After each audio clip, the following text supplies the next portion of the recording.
Last Sunday வந்து பார்த்திங்கன்னா நிக்கிலோட star birthday.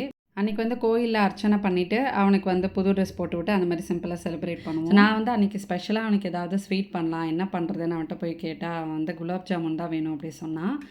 நான் அவனோட எல்லா பர்த்டேக்குமே வந்து குலாப் ஜாமுன் பண்ணுறது வழக்கம். சரி அவன் கேட்டுட்டான்னு சொல்லிவிட்டு அன்றைக்கி காலையில் குலாப் ஜாமுன் பண்ணி அதே அப்படியே சுவாமிக்கும் வந்து நைவேத்தியம் பண்ணிடலாம் அப்படின்ட்டு அது காலையிலே பண்ணியாச்சு.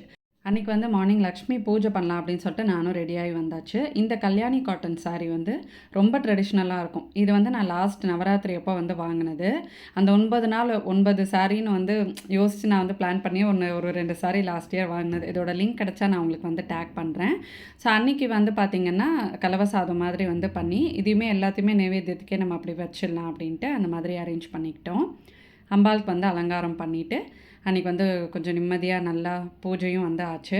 ஸோ இந்த ஆடி மாதத்தில் வந்து நமக்கு அடுத்தடுத்தடுத்த விசேஷம் தான். அடுத்தது நம்ம வீட்டில் வந்து வரலட்சுமி நோன்பு பூஜை வந்து வரப்போகுது. நாளையிலேருந்து அதுக்கான ப்ரிப்பரேஷன் வந்து ஸ்டார்ட் பண்ணிவிடுவோம். ஸோ அது எல்லாமே நீங்கள் வந்து விலாகில் பார்ப்பீங்க, ஷேர் பண்ணுறேன்.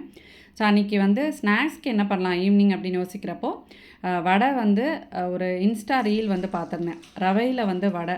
ஸோ அதை வந்து ட்ரை பண்ணி பார்த்தேன். ஃபர்ஸ்ட் டைம் எப்படி இருக்குன்னு பார்க்கல, நான் வந்து ஷூட் பண்ணல, பட் சூப்பராக வந்திருந்தது. நைட் டின்னர் வந்து தோசையோடு முடிச்சாச்சு. அவனோட ரொம்ப ஃபேவரட்டான டின்னர் இல்லை ஏதாவது பிரேக்ஃபாஸ்ட் ரெசிபின்னு கேட்டோன்னா தோசை, தக்காளி வெங்காய சட்னி இல்லை தொக்கு தான் வந்து சொல்லுவான். ஸோ அவனோட ஃபேவரட்டோடையும் முடிச்சாச்சு.